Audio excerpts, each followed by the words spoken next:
O Espírito Santo tem incomodado profundamente o meu coração, me conclamando para viver um novo tempo na presença de Deus.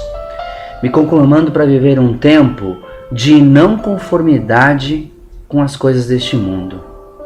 E para isso Ele tem usado e tem ardido em meu coração o texto que está escrito, registrado na carta de Paulo, escrita aos Romanos, no seu capítulo 12, versículos 1 e 2, que diz assim: Rogo-vos, pois, irmãos, pelas misericórdias de Deus, que apresenteis os vossos corpos por sacrifício vivo, santo e agradável a Deus, que é o vosso culto racional. E não vos conformeis com este século, mas transformai-vos pela renovação da vossa mente, para que experimenteis qual seja a boa, agradável e perfeita vontade de Deus. Então, duas coisas neste texto têm me incomodado. Primeiro, o primeiro versículo, como diz: Rogo-vos, pois, irmãos, que apresenteis os vossos corpos por sacrifício. Meus amados, meus queridos, quantas vezes nós buscamos tão somente os deleites da nossa vida? Quantas vezes nós nos aproximamos de Deus, sempre esperando algo em troca? Quantas vezes buscamos Deus, ou buscamos a leitura da sua palavra, esperando o que esse novo evangelho tanto vem pregando de benefícios para as nossas vidas, quando na verdade o texto é claro em primeiro chamar a nossa atenção e dizer que ele roga para que nós apresentemos os nossos corpos por sacrifício. E não sacrifício como era lá no Antigo Testamento, de morte de um animal, coisa parecida. É um sacrifício vivo.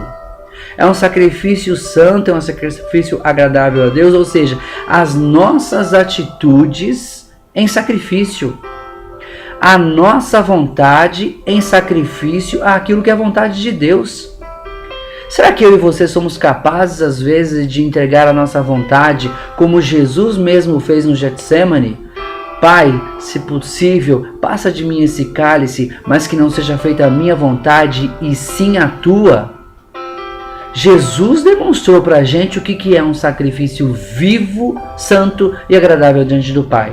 E a primeira coisa que me vem na mente é exatamente isso: abrir mão da nossa própria vontade em detrimento daquilo que Deus tem como vontade para as nossas vidas. Nós somos capazes de viver este evangelho? Este evangelho que nos tira da nossa zona de conforto? Este evangelho que nos tira da mesmice? Este evangelho que requer de nós um amadurecimento dentro da vontade de Deus para as nossas vidas? É este o chamado que o Espírito Santo tem conclamado dentro do meu coração. E o segundo versículo diz que não vos conformeis com este século, não vos conformeis com este mundo, mas transformai-vos pela renovação da nossa mente. Para nós vivermos a plenitude da grandeza, da graça de Deus sobre as nossas vidas, do evangelho vivo, do evangelho genuíno, do Cristo vivo, nós temos que não apenas abrir mão da nossa vontade, mas não nos conformarmos com as coisas deste mundo. Nós temos que ser transformados, nos permitir ser transformados dia a dia por este evangelho.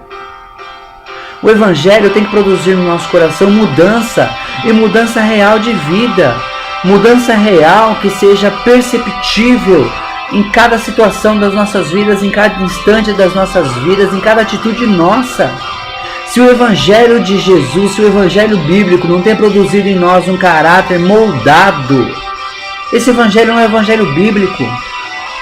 Se eu tinha desânimo, eu tenho que passar a ter mais paz em meu coração, conforto em meu coração.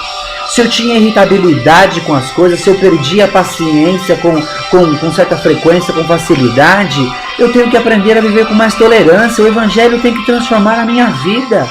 O evangelho tem que transformar a sua vida. Se eu tinha determinadas necessidades físicas, de vícios, de determinadas fugas que eu fazia, isso tem que ser quebrado na minha vida.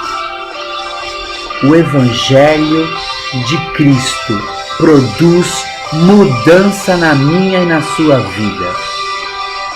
E o Espírito Santo arde em meu coração e começa a arder também agora no seu coração, eu tenho certeza disso, nos conclamando para viver este Evangelho que muda, que transforma, que traz transformação para a nossa vida, que transforma o nosso caráter, que transforma a nossa alma, que nos leva a abrir mão da nossa vontade, que nos leva a abdicar os nossos desejos em detrimento da vontade de Deus sobre as nossas vidas.